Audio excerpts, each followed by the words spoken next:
theorysabers.com. Well, if the Daisy Ridley movie doesn't have a new writer, at least another writer. Always two there are. Daisy Ridley's Star Wars movie enlists writer George Nolfi, exclusive. George Nolfi, known for his screenplay work on movies such as The Bourne Ultimatum and Ocean's 12, has been tapped to write The New Jedi Order, the Daisy Ridley-centric Star Wars movie. The hiring signals continued faith in the project, which was announced to great fanfare almost 2 years ago. Really? At Star Wars Celebration in London, but has seen several high-profile writers fall into the trash compactor. Ouch. Documentary filmmaker Sharmeen Obaid-Chinoy is due to make her narrative feature debut with the project, with Ridley due to reprise the role of lightsaber-wielding Rey Skywalker. Always have a hard time saying the Skywalker thing. Who are you? I'm Rey. Rey who? Rey Skywalker. The new story is said to take place 15 years after the events of Episode 9, The Rise of Skywalker, with Ridley's character now a mentor to a new crop of Jedi. Damon Lindelof, Watchmen Lost, and Justin Britt Gibson were the initial writers on the project, working on it before Obaid-Chinoy was brought on. By the time Ridley was revealed as returning in April 2023, Peaky Blinders creator Stephen Knight was clacking away at the keyboard. But by October 2024, he was no longer on the project. They're just like going through these things like crazy, man. Like Anakin went through younglings. There are too many of them. What are we going to do? The script delays have been pushed back and hoped for production starts for the project, which at one point was being eyed to follow the recently wrapped feature of The Mandalorian and Grogu, coming out April 22nd, 2026, which will be released, Instead, the next Star Wars movie that will shoot will be the untitled project from director Sean Levy, the one with Ryan Gosling. If you haven't seen my video and my thoughts on that, you can check it out if you want.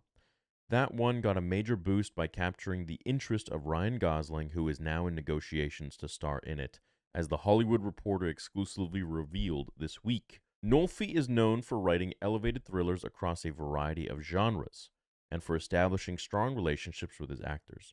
He worked on 2 Bourne action thrillers with Matt Damon, not to mention Ocean's 12, before going on to make his directorial debut with The Adjustment Bureau, 2011 sci-fi thriller that starred the actor as well as Emily Blunt. He directed and co-wrote 2020's The Banker, a period race drama that starred Anthony Mackie and Samuel Jackson, and then reunited with Mackie for 2024's Elevation, an indie post-apocalyptic thriller.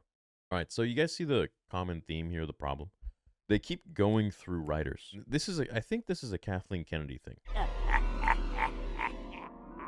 And for all the movies that we did hear about today, we do know that there are some that have been shelved. Well, they haven't been shelved. Stop the Most cap. things haven't been shelved. Stop the cap. Development is a complicated, long-term process. Stop the Some cap. people, we're dealing with scheduling. Stop the cap. You know, because she seems to bring these writers and projects on board, like the Game of Thrones guys, and then cans them. There's just a real problem at Lucasfilm with writers for Star Wars projects. And I don't know why. I don't know what's going on. Maybe it's a good thing. Maybe it's obviously a bad thing, because whatever we're getting, it's not really great. And it hasn't been since The Mandalorian Season 2. So this is the third, from what I'm understanding, the third writer for the Daisy Ridley Rey movie. And all the other ones have been canned. They came on, they wrote something, Kathleen probably didn't like it, they got fired. So maybe this guy who wrote, it seems, for movies that essentially were focused on, like, The Bourne Ultimatum, basically a spy, a CIA agent, like a James Bond kind of spin-off sort of thing, and Ocean's 12, which was mostly all men.